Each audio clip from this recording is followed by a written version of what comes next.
During the summer of 2008, we ran a field school in British Columbia on the Sunshine Coast. It was a collaborative project with the Tla'amin First Nation. Let's see what happened.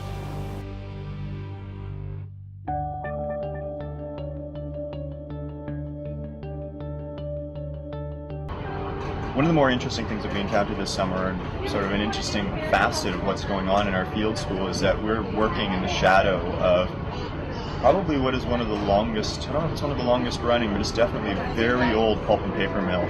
It's really quite sad because the area that we're working in, there's almost, I don't believe actually there is any first growth forest. There's no untouched portion to this landscape in an industrial sense. Oakover was logged extensively, like from Oakover Wharf back up onto the Bunster Hills back there, that was logged. It's still being logged. And so that's a beautiful area up there too. You climb up, you're up into a big flat. And then they go down into Paul Lake as well. There's lots of yellow cedar up there too. Oh yeah, they did a lot of logging. All that stuff there will be a second growth across the inlet. My first job was at Oakover at a sawmill when I was 16. When we were climbing up the mountain behind Cochrane Bay, we saw basically skid roads went almost to the top of the mountain, and that the entire landscape had been so totally altered from what it would have been. I mean, there are logging roads everywhere, trees down with stumps with springboard notches, and also probably a lot of the older cultural material like CMTs or middens disrupted by this. So it's just interesting to see the effects that historical use of a landscape can have. They realized years later that some of the old chiefs and leadership, how they were taken advantage of, because they didn't know how to read. They didn't understand contracts. They were told lies. And they got next to nothing for the timber that was taken off the land. That land over there at Harwood Island, the resources, all the beautiful trees that was there, got logged out, slaughtered, left it in a bad way, it wasn't cleaned up, and years later people are looking at what did we get from this, looking back on old records, nothing. It was robbery.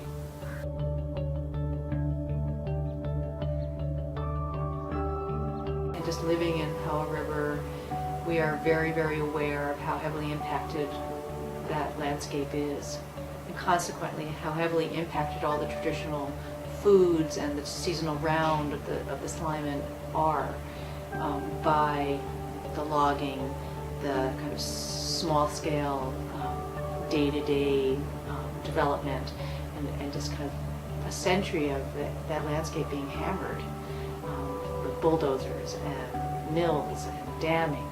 When you went to dig roots from that cedar tree, you thank the Creator, you thank the cedar tree. Cha-cha, that I raise my hands to you. I'm going to use some of your roots. I'm not going to take all your roots, I just want a few. That's how much our people respected the resources. You didn't waste. You took what you needed and that was it.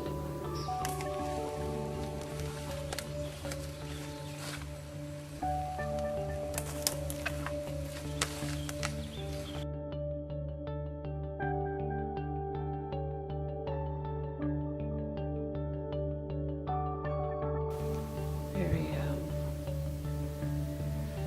sad when you think of all those things that happened, that our resources were used, just taken from the people, and now you can't go and look for it because you're restricted. There's government rules and regulations where you can go. An amazing recognition of the apparently comprehensive transformation and devaluation, I guess, from a research point of view, of the archaeological record by all of the landscape treatments, especially logging. Every one of the sites that we've looked at, has been, again, apparently totally transformed by logging activities. Little logging camps in every place where there was flat ground and a trickle of water, just like people that were living here before. And on those logging camps, hauling, skidding, yarding, booming operations until there's very little of the surface left. It was so hard for us initially to find an archaeological site that hadn't been destroyed. All those beautiful layers of time that we like to see as archaeologists that really bring the archaeology to life. It was hard to find a site like that. It changes the landscape, and it's another level of change, but this landscape's always been being changed continually. Ever since people have been around, people have been modifying the forest. And the logging activity since European arrival is a lot more intensive and a lot more destructive in a lot of ways. But I don't think that it's obliterating everything. I think that there's a lot we can learn, even with that new layer of complication on top of all of the old information that we're